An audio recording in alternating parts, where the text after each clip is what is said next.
All right, this is how I secured the pony wall or half wall or knee wall, and I anti-wobbled it, or I de-wobbled it because it was super wobbly when the framers got done. Basically, when I saw this, it was just the frame, basically just 2x4s framed out with ram set nails to the floor. And this is specifically on concrete slab.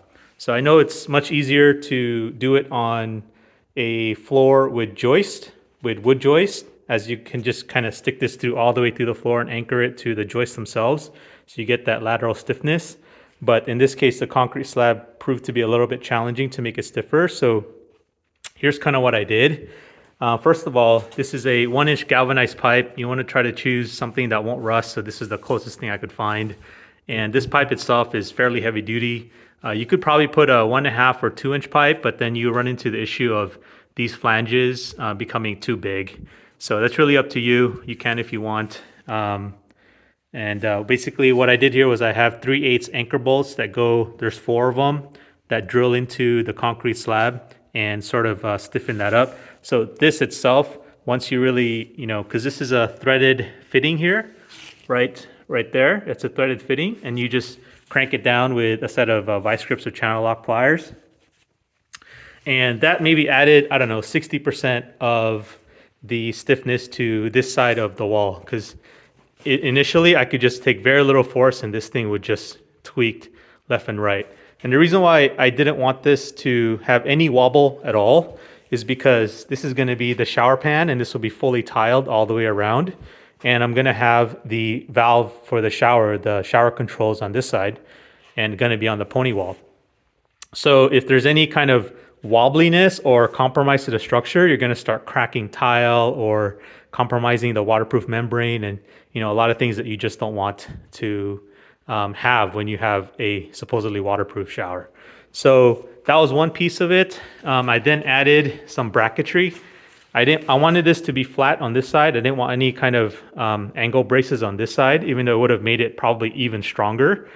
So I just added an L bracket here, fairly heavy duty, another Simpson bracket. And Simpson is, structural, sort of approved structural brackets. So you'll find it at Home Depot, Lowe's.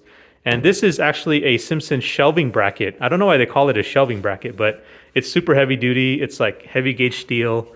And this thing is like really, really, really firm. And I screwed this into the 2x4, and it not only creates for a nice 90-degree angle, but it really just added to all of the stiffness, obviously, because that's a brace. And what else? So this will also serve as a shelf for the shower anyway, since I wanted to have an area to put like shampoo and stuff. So one last thing on this is I also got some Torx bit, sort of, I don't know, grade 8 or some really heavy duty. These suckers were expensive. 6-inch screws or bolts or whatever that go all the way through and tie in the pressure treated wood over here into this frame.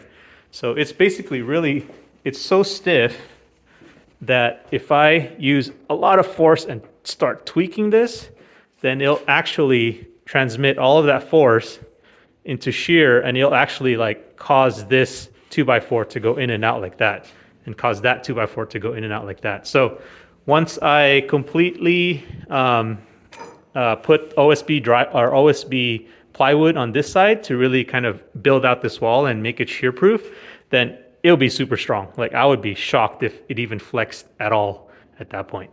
So hopefully that helps you guys. I really overbuilt this, and that's just my automotive background. And that's just one way to secure your pony wall. All right.